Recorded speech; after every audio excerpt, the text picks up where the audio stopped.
वो गुमराह करते हैं, समाज को गुमराह करते हैं, उन्हीं से संविधान का बचाना है और उन्हीं तो अपने मंच पे बुलाते भी हैं आप लोग। नहीं, ये तो आप ऑर्गेनाइजर से पूछिए। देखिए ये तो ऑर्गेनाइजर बताएंगे कि उन्होंने क्यों रामनाथ कोविंद को बुलाया, क्यों बीजेपी के नेता को बुलाया, ये वो बताएंगे। क्योंकि लेकिन मैं ये कह सकता हूँ कि अगर उसमें रामनाथ कोविंद आए हैं, बीजेपी के बड़े नेता आए हैं और तमाम लोग आए हैं तो उनका स्वागत है। उनको वो अपनी मर्जी से तो आए नहीं है ना, उनको जो महासंघ की कमेटी है, कोर कमेटी, उन्होंने बुलाया है। और जैसा आपने कहा कि बीजेपी से ही संविधान को खतरा है, आरएसएस से ही संविधान को खतरा है, इस बात की गंभीरता को समझिए। सरकारी कर्मचारियों की ट्रांसफर और पोस्टिंग होती है और ट्रांसफर पोस्टिंग का जो काम है वो सरकार करती है, गाँव में रहने वाले प्रधान जी तो करते नहीं है।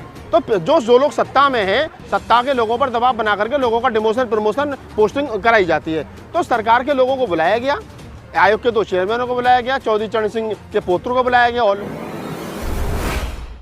राष्ट्रपति होने के बावजूद ही उनके दिमाग में जो आरएसएस है, आरएसएस की जो कहीं ना कहीं कैडर है वो है, और बीजेपी से वो संबंधित रहे हैं। राज्यपाल रहे, बीजेपी ने उनको राज्यपाल बनाया, बीजेपी ने उनको सांसद बनाया, बीजेपी ने उनको राष्ट्रपति बनाया। तो जो पार्टी जितना सब कुछ देती है तो सीधी सी बात है उसका आदमी गुणगान भी करेगा। तो ये बीजेपी का कार्यक्रम है? कार्यक्रम बीजेपी का नहीं था, बीजेपी के तो एक अध्यक्ष और भी थे, कार्यक्रम तो महासंघ का था। कार्यक्रम महासंघ का था और महासंघ जो है वो सरकारी कर्मचारियों का संगठन है। और सरकारी कर्मचारियों का संगठन बोले तो पेट भरे लोगों का संगठन, ये पेट भरे लोगों का संगठन है, जिनके घर में 1 लाख तनख्वाह आती है, जिनके घर में 2 लाख तनख्वाह आती है, जिनके घर में क्रीम, जो ये दलित समाज की जो क्रीम है। आपने देखे होंगे IAS भी से थे, PCS भी थे, सब सूटेड बूटेड थे, बढ़िया। अब विज्ञान भवन में आम आदमी तो प्रोग्राम करेगा नहीं, विज्ञान भवन में कोई गरीब आदमी तो प्रोग्राम करेगा नहीं। विज्ञान भवन का जो खर्चा है, विज्ञान यहाँ पर 500-700 रुपये प्लेट का खाना है, 1000-1200 लोग आए हैं, तो ये पैसे वाले लोगों का प्रोग्राम था। खुशी की बात है, कहते थे कि पैसे वाले लोग जो है वो बाबा साहब की मूवमेंट से नहीं जुड़ते हैं, संविधान से जो उनका अधिकार मिला उन्हें बचाने के लिए आगे नहीं आते हैं। लेकिन अब वो आगे आ रहे हैं तो इसके लिए उनको धन्यवाद है और साधुवाद है। अब तक गांव में गरीब हाशिए पर रहने वाला व्यक्ति इस हॉल में बैठकर संविधान बच जाएगा, समाज बचेगा? देखिए, संविधान इस हॉल में बैठ करके नहीं बचेगा, ये आप भी जानते हैं, मैं भी जानता हूँ, जो ऑर्गेनाइजर है वो भी जानते हैं, राष्ट्रपति भी जानते हैं, सब जानते हैं कि इसमें बैठ करके संविधान नहीं बचा। संविधान बचेगा रोड पे आने से। लेकिन अगर कुछ लोग इस संविधान में बैठ करके चर्चा कर रहे हैं तो ठीक है, अच्छा, कुछ ना होने संविधान, कुछ ना होने। देखिए, जो आपने कहा कि किससे बचाना संविधान, संविधान किसी से बचाना नहीं है, संविधान के प्रति लोगों को जागरूक करना है। संविधान में जो लोगों के फंडामेंटल राइट्स हैं उसके पीछे लोगों को जागरूक करना है। अभी तक संविधान के प्रति कोई बात ही नहीं होती थी, लेकिन जिस संविधान से जिस समाज को बहुत कुछ मिला, SC ST OBC समाज को, जिनको पढ़ने के, लिखने के, खाने के, पीने के, अच्छे मकान में रहने के, धन अर्जित करने के अधिकार नहीं थे, अगर आज वो करोड़पति बने, आज वो अच्छे मकान में रहते हैं, आज उनके पास में लंबी लंबी गाड़ियां हैं, तो वो संविधान की वजह से मिली। और जब संविधान की वजह से मिली और प्रधानमंत्री के वित्त सलाहकार समिति के चेयरमैन अगर विवेक दोबरा ये कहते हैं कि संविधान को बदल देना चाहिए, तो कहीं ना कहीं विवेक दोबरा जैसे लोगों के मन मस्तिष्क में शेड्यूल कास्ट और शेड्यूल ट्राइब के लोगों को जो आज उन्होंने चल संपत्ति इकट्ठा की है, उससे जो उनको बेचैनी हुई है, इससे वो कहते हैं संविधान को बदलो। इससे पहले बीजेपी के सांसद जो रहे उन्होंने नहीं कहा हेगड़े साहब ने, उन्होंने जो भी कहा, अनंत कुमार हेगड़े का जिनका नाम आप ले रहे हैं, अनंत कुमार हेगड़े एक छोटा सा पार्ट था।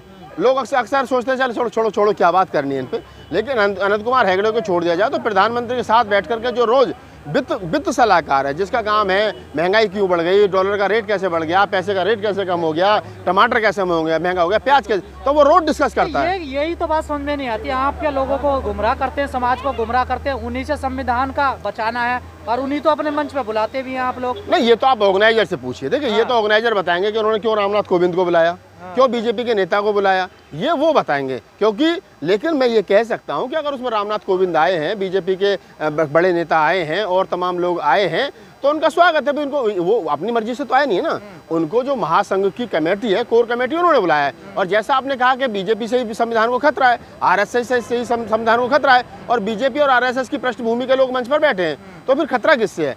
तो मैं यही कह रहा हूँ कि खतरा ईमानदारी से बीजेपी और RSS है, तो उनको बुला करके ये समाज के लोगों से भी बड़ा खतरा है। देखिए मेरी बात, उनको बुला करके 2 चीज बतानी है कि आप लोग सुधर जाओ, हमारे लोग हम स्ट्रेंथ में हैं, हम ताकत में हैं। दूसरा, एक कहीं ना कहीं एक बात ये निकल करके आती है कि जब तक दुश्मन को आप ताकत नहीं दिखाओगे तो तब तक तो पता नहीं चलेगा। बंद कमरे में यहाँ ये विज्ञान भवन में हॉल में प्रोग्राम हुआ, 1000-1200 लोग थे।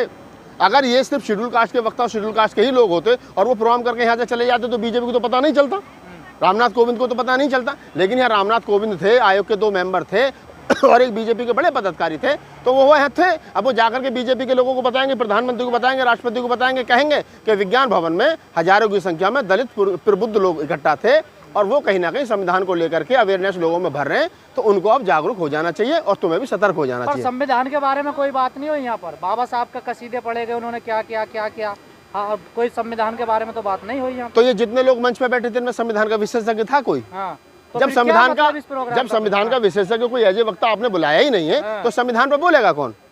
तो फिर ये संविधान दिवस क्या है? क्या नहीं, संविधान दिवस के मौके पर रामनाथ कोविंद साहब आ गए और 2 आयोग के चेयरमैन आ गए। बीजेपी ने इसका ऐलान किया, बीजेपी के कसीदे पढ़ के चले गए वो। तो मैं वही कह रहा हूँ ना आपको कि रामनाथ कोविंद साहब अगर दवी जवान में बीजेपी की तारीफ और दवी जवान में कांग्रेस की बुराई कर रहे हैं, तो वो उनका अपना प्रोटोकॉल है। लेकिन आदमी जिस पृष्ठभूमि से आता है, उस पृष्ठभूमि की छत्र जो उसकी छाया होती है, वो हमेशा उसके साथ चलती है। तो ये तो एक गोल गोल घूमने वाला हो गया ना, समाज को दिशा तो मिली ना कोई भी। नहीं, समाज जाए वो बताइए। नहीं, समाज को क्या दिशा मिलेगी? एक तरफ आप कहते हो बीजेपी से खतरा, दूसरी तरफ कहते हो बीजेपी के लोगों को अपने मंच पे बुलाते हो। मेरी बात सुनो, तो ये क्या है? ये देखिए, ये सवाल आप के पी चौधरी साहब से पूछे, राजेंद्र जी से पूछे, अशोक कुमार जी से पूछे, ऑर्गेनाइजर। मैं तो एक एज ए एक्टिविस्ट, आपने मुझसे पूछा कि इसके बारे में आपका क्या विश्लेषण है, तो मैं वो बता रहा हूँ। इसका विश्लेषण ये है, मैं एक्टिविस्ट के रूप में, मैं ना ऑर्गेनाइजर हूँ ना मैं मंच पे था।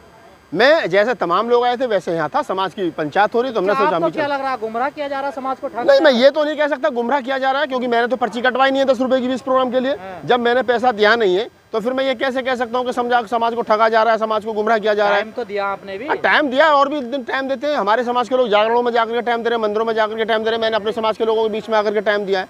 तो ये बिल्कुल स्पष्ट है, सच्चाई की बात यह है, सच्चाई की बात यह है, इसको मान लीजिए कि इस प्रकार के प्रोग्राम भी जरूरी हैं। और प्रोग्राम इसलिए जरूरी है क्योंकि इनकी जो गुणवत्ता पे आप सवाल खड़ा कर सकते हो, इनकी गुणवत्ता ठीक नहीं है, इनके मंच पर इनको नहीं होना चाहिए, तो उनको होना चाहिए था, ये तो आप बात कर सकते हो। मैं भी कह सकता हूँ कि हाँ, जो हमारे समाज में वर्तमान समय में जो शेड्यूल कास्ट में और ओबीसी समाज है, जिसको बहुजन समाज कह रहे हैं, उसमें जो टॉप लेवल पर एक्टिविस्ट काम कर रहे हैं, उनमें एक भी नहीं था।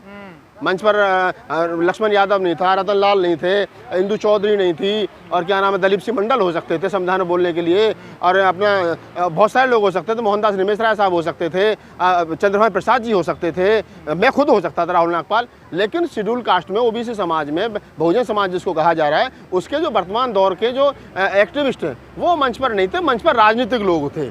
तो ये कह सकते हैं कि राजनीतिक प्रोग्राम था, ये समाज का प्रोग्राम नहीं था। समाज में, क्योंकि देखिए, इसको समझिए, इस बात की गंभीरता को समझिए, सरकारी कर्मचारियों की ट्रांसफर और पोस्टिंग होती है, और ट्रांसफर पोस्टिंग का जो काम है वो सरकार करती है, गांव में रहने वाले प्रधान जी तो करते नहीं है। तो जो लोग सत्ता में हैं, सत्ता के लोगों पर दबाव बना करके लोगों का डिमोशन, प्रमोशन, पोस्टिंग कराई जाती है। तो सरकार के लोगों को बुलाया गया, आयोग के 2 चेयरमैनों को बुलाया गया, चौधरी चरण सिंह के पोत्रों को बुलाया गया, और लोगों को बुलाया गया। समाजवादी पार्टी के प्रवक्ता है, सरकारी लोगों का मामला है, ये किसी दूसरे का कोई हाँ, मतलब मैं जब आपको एक पहली लाइन में बता दिया कि महासंघ का प्रोग्राम है, ये सरकारी कर्मचारियों का प्रोग्राम है, जिनको 1-1 लाख 2-2 लाख तनख्वाह मिलती है। मैंने पहली लाइन में कहा, ये भरे पेट लोगों का प्रोग्राम है। उन्होंने प्रोग्राम किया क्योंकि आम आदमी के बस की यहाँ प्रोग्राम करना नहीं है, उनके पास पैसा है, उनके पास सोर्स ऑफ इनकम है, तो उन्होंने प्रोग्राम आयोजित किया है।